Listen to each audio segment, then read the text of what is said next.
ಹುಬ್ಬಳ್ಳಿಯಲ್ಲಿ ಮಹದಾಯಿ ಯೋಜನೆಯ ಜಾರಿಗೆ ಆಗ್ರಹ ಕೇಳಿ ಬರ್ತಾ ಇದೆ. ಸಚಿವ ಪ್ರಹ್ಲಾದ್ ಜೋಶಿ ಕಚೇರಿಗೆ ಇವತ್ತು ಮುತ್ತಿಗೆಯನ್ನು ಹಾಕೋದಕ್ಕೆ ಸಿದ್ಧತೆ ನಡೀತಾ ಇದೆ.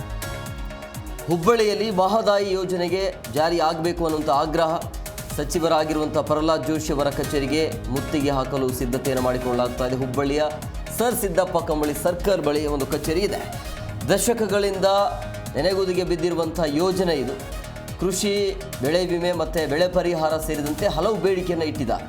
ಕೇಂದ್ರ ಸಚಿವರ ಕಚೇರಿಗೆ ಪೊಲೀಸ್ ಕಡೆಯಿಂದ ಭದ್ರತೆ ನೀಡಲಾಗಿದೆ. ಅಂದರೆ ಮುಂಚೆನೇ ಮಾಹಿತಿ ಇರುತ್ತೆ ಈ ರೀತಿಯಾಗಿ ಮುತ್ತಿಗೆ ಹಾಕಲಾಗತ್ತೆ ಅಂತ. ಸೊ ಹಂಗಾಗಿ ಮುಂಜಾಗ್ರತಾ ಕ್ರಮವಾಗಿ ಈ ರೀತಿಯಾಗಿ ವ್ಯವಸ್ಥೆಯಲ್ಲಿ ಪ್ರತಿಭಟನಾಕಾರರನ್ನು ಯಾವುದೇ ಕಾರಣಕ್ಕೂ ಕೂಡ ಒಳಗಡೆ ಬಿಡಬಾರ್ದು, ಪ್ರತಿಭಟನೆಗೆ ಅವಕಾಶ ಮಾಡಿ ಕೊಡಬಾರ್ದು ಅನ್ನೋಂಥ ಲೆಕ್ಕಾಚಾರ ಇರುತ್ತೆ.